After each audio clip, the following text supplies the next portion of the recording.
Welcome back to Living the Reno and another episode of our shed build series. We're building this 12x8 shed on a concrete pad. Last episode we got all these walls done and set, so today we're going to be working on the roof. So this roofing system has a few different components. The main one is the ridge beam, which is going to be a double 2x8, which is going to run across the rake walls. It's going to stick out a foot at the back for an overhang, and it's going to stick out 3 feet on the front. And then right across here, there's going to be a 4x4 support. It's going to be like an L with a diagonal brace in it. And that's going to help support that roof overhang that's hanging out off the front. And then obviously all the rafters are going to come off. There's going to be ladders on the front and the back. And then we can put up all the sheathing and shingles and all that. But I'm getting ahead of myself. Let's get the ridge beam installed. I started by trimming the 2x8s to length, and then I lined them up and used some screws to hold them in position. And then I went back and installed a bunch of framing nails. So this board up here we used in the framing process. That's actually the screed board that we used to do this concrete. So it's very straight board. We wanted to make sure the walls stayed the 8 feet apart that they were supposed to while we were doing all the framing and the sheathing.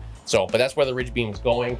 The plan is to get the ridge beam up there. We're gonna put a block of wood on top of that top plate just a little further back so we can hook one end onto it, slide it up, push it up onto this side, and then we should be able to just push it up and then tip it into the pocket itself. That's the plan anyway.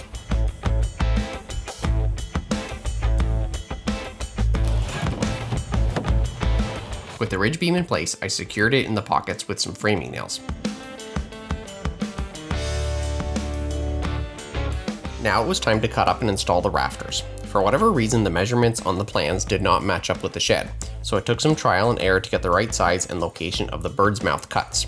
This was the first time ever working with any kind of rafter, so there was a learning curve for sure.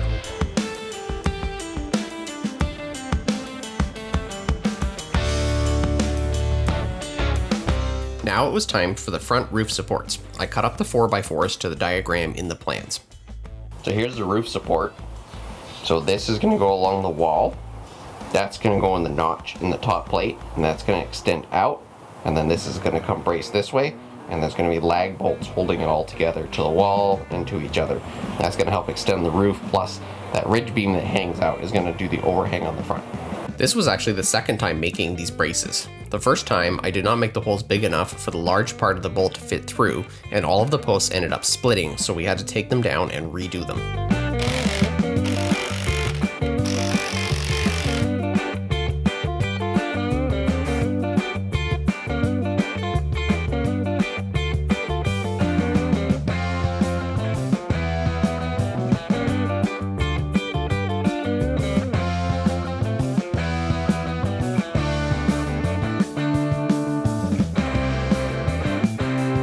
Now with the supports in, we installed some more rafters and the ladders at the ends.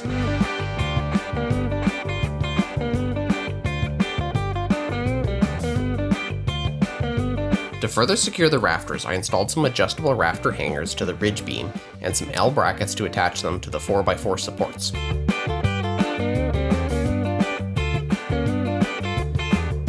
Next was to build and install the rear ladders. I found this easier to build one board with all the small pieces and get it attached to the shed, and then the end board afterwards.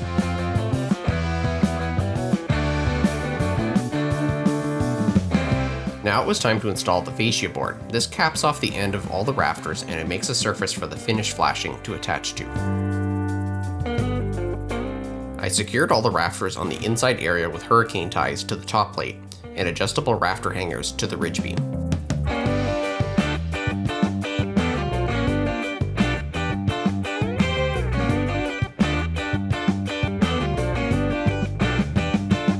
Now it was time for the roof sheathing.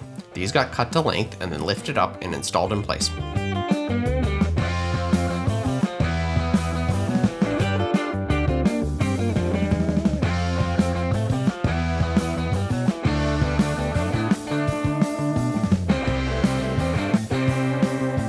It was time to start the roofing process by installing some drip edge on the eaves ends of the roof and then putting down some roof underlayment.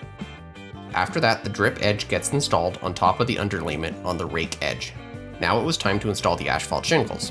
We started with a starter strip and then started to install the shingles themselves.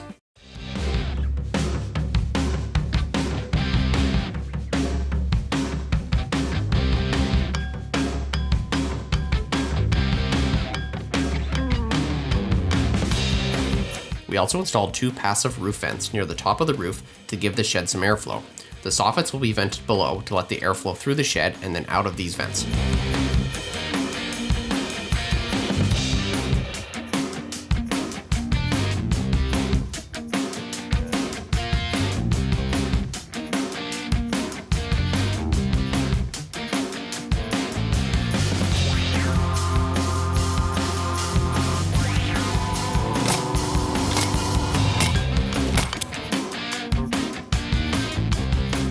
The last step was to cut out some ridge caps and then install them on the peak of the roof.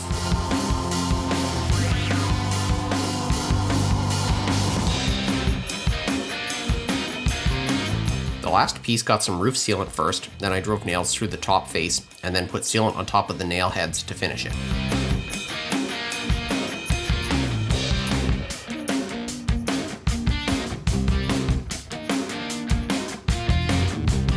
Well, there we have it. The roof is done. It's basically dried in now. Next step is to put in the doors and windows and build these double doors, but that'll be in the next episode, so stay tuned for that one.